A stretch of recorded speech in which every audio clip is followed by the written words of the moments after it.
Welcome to Principals on the Come Up, where we transform schools into hallelujah success stories. How many of you spend most of your day managing discipline referrals?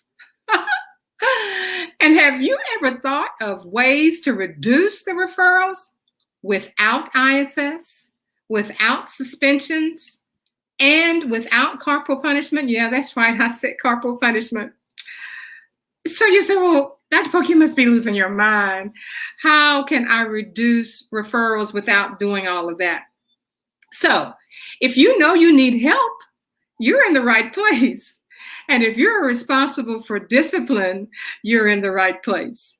Today, we're going to be talking about student discipline. And student discipline is step number 2. And that is of the 7 most powerful pillars to produce a high quality school. 7 most powerful pillars to produce a high quality school. But if you don't have courage, principal or assistant principal, you cannot bring this transformation if you don't have the courage. So what I want you to do right now that you know what we're going to be talking about, I want you to share this with at least five of your friends or colleagues to let them know that they are about to find out some information that's going to transform their life and transform their school. That's right. That's right. Hit it 5 times. Hit that share 5 times. So what we're going to do, we're going to discuss 3 things. 3 things. To reduce referrals, to reduce suspension, and to reduce expulsion. What? You say, what? Yes, we can do that. We can do that. Let me tell you how I first had the opportunity to be able to practice this and to actually see it work. Well, what I'm talking about is restorative practices. Restorative practices. Now, I know you've heard of restorative practices, and it was something that I had never heard about. All I knew is that I was assigned to one of the lowest performing schools in the state of Texas and the lowest performing campus in my district. That's right. I had to deal with drugs. I had to deal with weapons. I had to deal with gangs. I had to deal with fighting between groups, Hispanics against African Americans, African Americans against Hispanics. And on top of that, they were failing. They were all failing. We had one of the lowest attendance rates. And the state said, if you are a school and you are a failing school, that parents have the opportunity to take their children elsewhere. That's right. That's right. You don't have to go there. You can go someplace else where your child can get a good education. That's right. That's right. That is the kind of school that I was assigned to. Hi, my name is Dr. Barbara Polk, and I'm known as a turnaround principal. I was assigned by the Texas Education Agency to go into schools that were designated by the Texas Education Agency as low performing and get those schools turned around. I was also chosen by the Harvard Graduate School of Education with their Urban School Institute to learn about ways for us to turn those schools around, especially our schools who are urban, our schools that are poor rural, our schools that have been assigned by the state as low performing. What can we do to eliminate all of that and bring our schools up? And that's exactly what we did. So let's get started. Now that you've heard my story, let's get started and talk about restorative practices. Now, the background for restorative practices had to do with the school to prison pipeline. Yes, several years ago, the state of Texas, as a matter of fact, with the Texas A&M University, they did research to find out why we had so many of our children of color and so many of our children that were in special education. All of those and boys, very few girls, were the ones that were being suspended. They were the ones that were being sent to ISS. They were the ones that were being expelled. And they also found that there was a correlation between what was going on at that school and what was going on at prison. So they called that the school to prison pipeline. So they did the research and they found out, yes, truly it is. Those students who were getting suspended and getting expelled and sent to ISS, because whether you know it or not, all of that data that you have to input in the computer about your students' discipline, all of that goes to the state. And the other thing is they rank your school based upon the amount of referrals, the amount of expulsions, the amount of placement at the alternative campus. They rank your school based upon all of that. And ultimately, the school where I was, it was ranked. It was ranked as unsafe. And if you want a quality school, you do not want a school that is unsafe. So we're going to talk about restorative practices. We're going to talk about 4 things. We're going to talk about 4 things. We're going to talk about building healthy relationships with restorative practices. We're going to talk about the needs of the community. Number 2. Number 3, we're going to talk about restorative practices as it helps to resolve conflicts. And we're going to talk about restorative practices as it helps to repair any harm and restore positive relationships. Now, the first one, build healthy relationships. Now, as we build healthy relationships in our classrooms between our educators and our students, there are things that through the restorative practices training, there are things that we have to have going on in that classroom to help build relationships. For example, as you stand at that doorway when your students come in, what are you standing there for? Why are you there? Well, some of you say, well, the principal told me to stand in the hallway to make sure children are not loitering around, to make sure that they get to their next class, to make sure that there are no fights in the hallway. Wrong. Okay, now that may be a byproduct, but as you stand at that doorway, you are there to build a relationship with those students as they come into the classroom. So you want to talk about reducing the number of referrals? How about building a relationship before the instruction even starts? For example, if you have a young lady who has been out and she may have even been on maternity leave, and this is her first time back, and you tell her how beautiful she looks or how good she looks. Do you think she is going to come in there and disrupt your class once you have given her that compliment? She is getting ready for instruction. Or a young man that has a nice haircut and you say something about it, you have built a relationship. And there are practices that are taught through restorative practices for you to do the kinds of things that I just mentioned that will establish a relationship as they walk into the classroom. They will know that you have your classroom organized to do X, Y, and Z. So is this a 100% foolproof method? I said reduce. The rest of it as far as your instruction, and the rest of it as far as your content knowledge, the rest of it as far as your delivery of instruction, that is up to you. But as far as discipline is concerned, you want to, first of all, you want to build relationships between you and your students. The second thing you want to discuss is the needs of the school community. You cannot have restorative practices in your little classroom as a silo.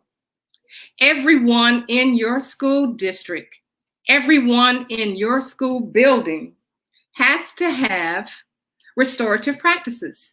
Everyone has to be on the same accord. You can't have room 201 say, oh yeah, we're going to do restorative practices. The students don't know that it's called restorative practices. They just know that this is how we treat each other in this classroom. And the teacher in 202 is going to say, all right, when you walk into this classroom, first of all, when that bell rings, you need to have your butt in the seat. Secondly, you need to make sure that you are doing that warm up before we get started with instruction, because that's how we're going to operate here. If you don't get here on time, then I'm going to mark you absent. That's right, I'm going to mark you absent. And if you are a secondary teacher, or if you are a high school teacher, when a child gets marked absent, first of all, that child is in danger of receiving his full credit. And secondly, if that child is marked absent, the butt is not in the seat. That means the school district is not getting the buck for that student being in that seat, which affects you, Miss Teacher, Mr. Teacher, and your check. So we want butts in the seat. But you have to have everyone in that school community on the same accord. You can't have one classroom doing one thing and the other classroom doing something else. Do all of your restorative practices have to look alike in a classroom? No. There are several ways, there are several opportunities for you to use these practices. We found in our school, and of course, this did not happen overnight. And if you're in a school that has discipline issues, you have referral issues, you have ISS, and you know you need some help. If you are one of those, then it is going to have to be a requirement. We're going to have to set up a school culture where everyone is expected to have some type of restorative practice going on in his or her classroom. Well, now you may say, well, I was in Mr. Howard's class, and I didn't particularly care for him. He didn't have anything nice to say to me or to anybody else in that classroom. But he knew his calculus, and I learned a lot from him. And he didn't have to go through all of that. Well, you know, that's just fine. That's just fine. As I said before, you know, this is like discipline. It's just like discipline. You know, if I did something wrong and my mama got the belt from me, all she had to do is let me see the belt coming. And I can tell you, that's the end of all my wrongdoings. But did it work that same way with my brother? No. You could take that belt out one time, 2 times, 3 times, and once those licks wore off, he's right back doing the same thing. Would restorative practices have helped him in the classroom? Because you know, if he was cutting up at home, you know he was doing the same thing at school. You know he was running away from instruction because he wasn't a good student. Can we do something with restorative practices that's going to help those students stay in class and learn the content that you're teaching? Absolutely right. The third thing is to resolve conflicts and to have accountability. So, you know, remember back in the day, you would have your board and you would state, you do not do these things in this classroom. You do not speak out of turn. You are out of turn. When you want to speak, you raise your hand and don't open your mouth until I call on your head. That was something that I used to do. I was known for that. That's what I knew. That's all I knew. That's all I knew. Did it work on some? Yeah, almost. You know, that's just the way it was. But now, when you know better, you do better. So you are going as the teacher, principals, make sure this is going on in your building. You and that particular class, you decide how y'all are going to treat each other in that classroom. You decide that together. You decide how students are going to treat each other. You're not going to yell at each other. You're not going to call each other names. And you are going to come to that consensus in the classroom. How are you going to treat the teacher? How are you going to talk to the teacher? How are you going to approach the teacher? We all need to decide that. It shouldn't be a secret. I shouldn't decide that, oh, don't call me by that name once I did it. Well, nobody told me that. So that is accountability. That is a way for you to resolve conflicts. And once you have decided how you're going to treat each other, then of course we're going to have some times when that treatment is just not right. It is just not working. So let's decide before it even happens, just what's going to be the consequences within this classroom. What's going to be the consequences? And the consequence is I'm going to write a referral and I'm going to get you out of my classroom. That is not a restorative practice. We are here as our individual community. And that's how we are going to learn to respect each other. That's how we're going to learn to build a community. And the last thing that is so important, and that is to repair harm and restore positive relationships. Now, let's talk about the difference between practices and justice. Now, we know we have restorative practices. We talked about that. But then you have restorative justice. Now, restorative justice came directly from the law enforcement system, where it was established that we're going to repair the crime. We're going to give, especially those new people, especially those youth, let's repair the crime. They did these things, or they committed this crime, and it may have been their first time committing the crime. Let's see if we can repair that. That is called restorative justice. They're already a part of the juvenile system, or they're already a part of the law enforcement system, and they have caused harm to someone in the community. And that's where restorative justice takes place. Then we want to, with restorative justice, we want to encounter practices, and we're going to decide together how we are going to deal with whatever harm you have done in that community. That's called restorative justice. How are we going to repair the harm that you did? And then the third thing is called transformation. And of course, just as it says transformation, with restorative justice, how are you going to bring about a change? How are you going to bring about a change in your community for the harm that you have caused the community? That's the difference between restorative practices and restorative justice. Now, with restorative practices, we will find that our attendance rate will increase. That's right. Our attendance rate will increase because students now know that they have a relationship with their teachers. They know now that they have relationships with their classmates. Have you been to a class and you don't even know that person's name except for when they call the roll? You don't know anything about them. So that means you're like the teacher who is writing out a student and sending them down to the assistant principal's office. You have no relationship.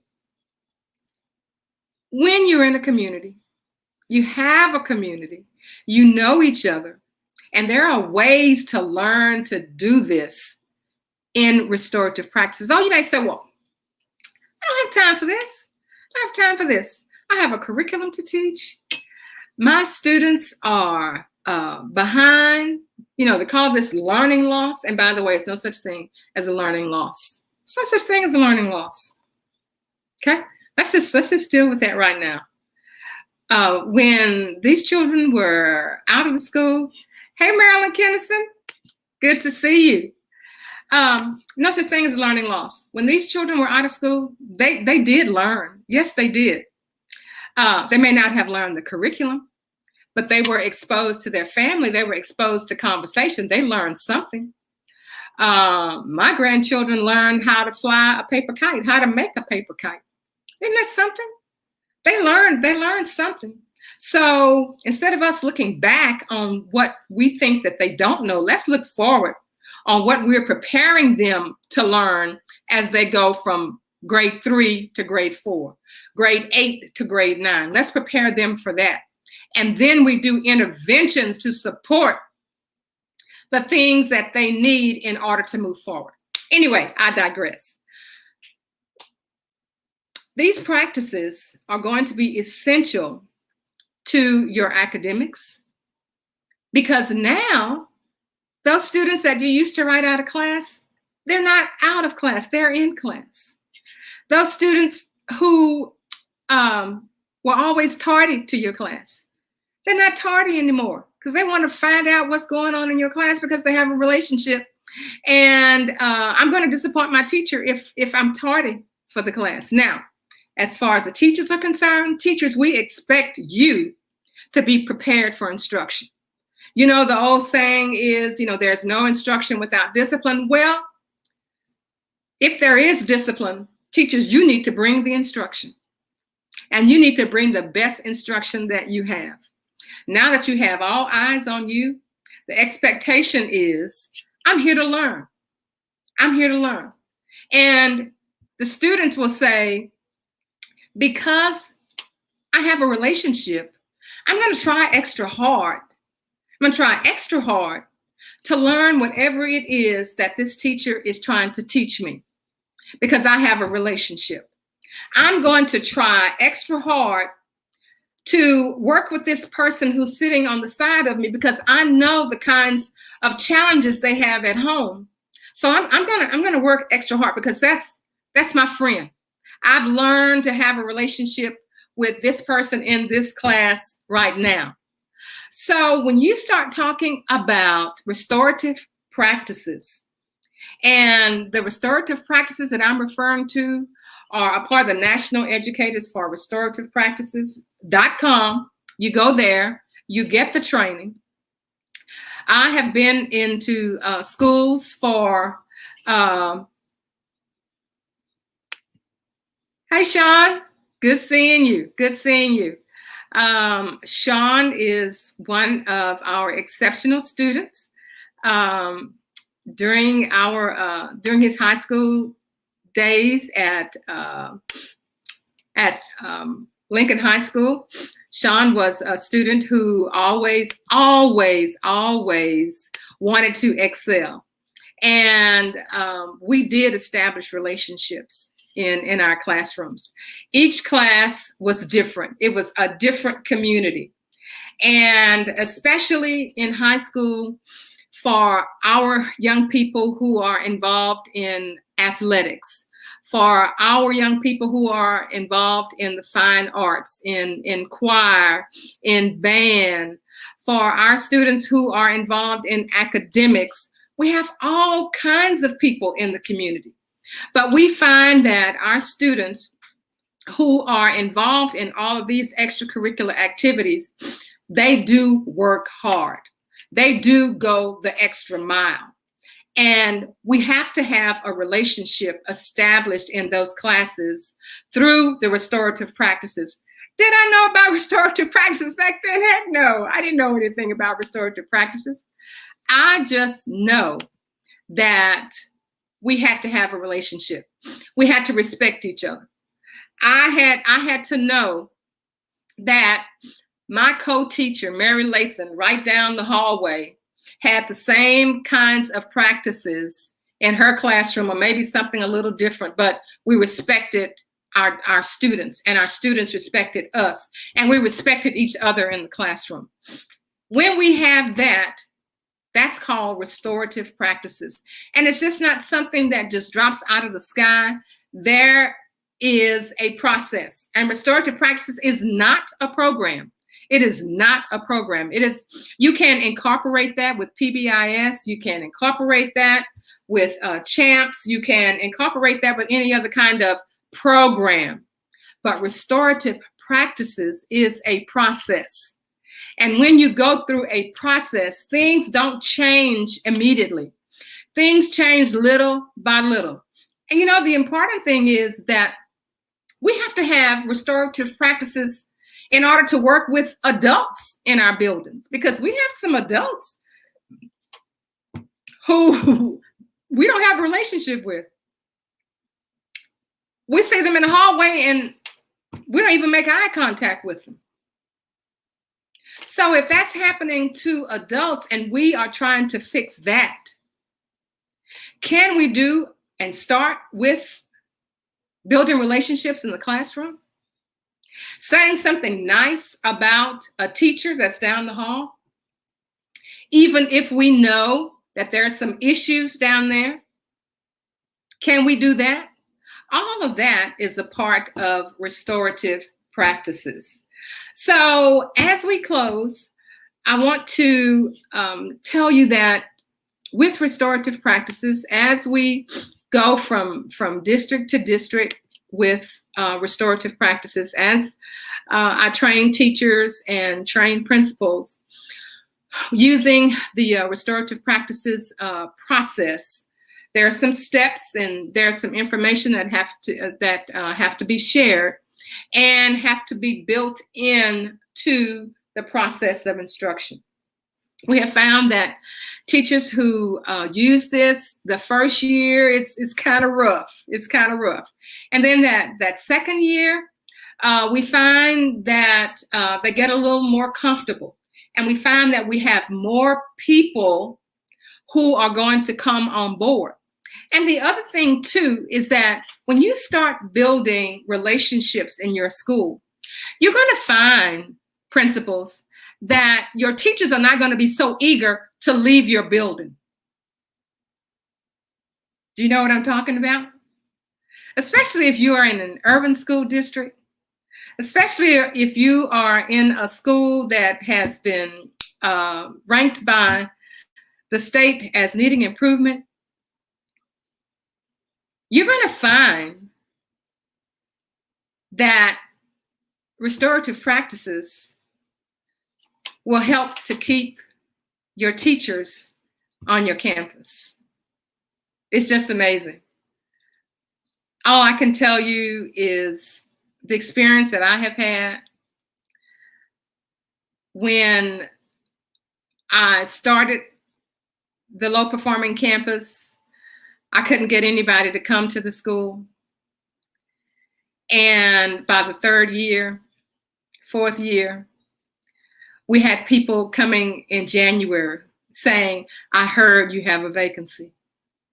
And I heard people love it over here. The children are excelling. The adults get along. And it's all because of restorative practices. So restorative practices is just something that if we get that in place in your building, principals, if we get that in place in classrooms, we're going to see our performance increase.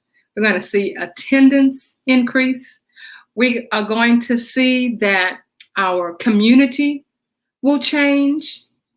We're going to see that our culture changes. We're going to see the climate change, and all for the good, because we have established and built relationships. So as we close, I want you to go to barbararaypope.com and sign on for any more information you'd like if you need some assistance with your restorative practices. And remember, principal, it is not an easy thing. You are going to have courage to bring the transformation that your school is going to need. And this is step number 2 of one of the 7 most powerful pillars to produce a high quality school. We'll see you next time.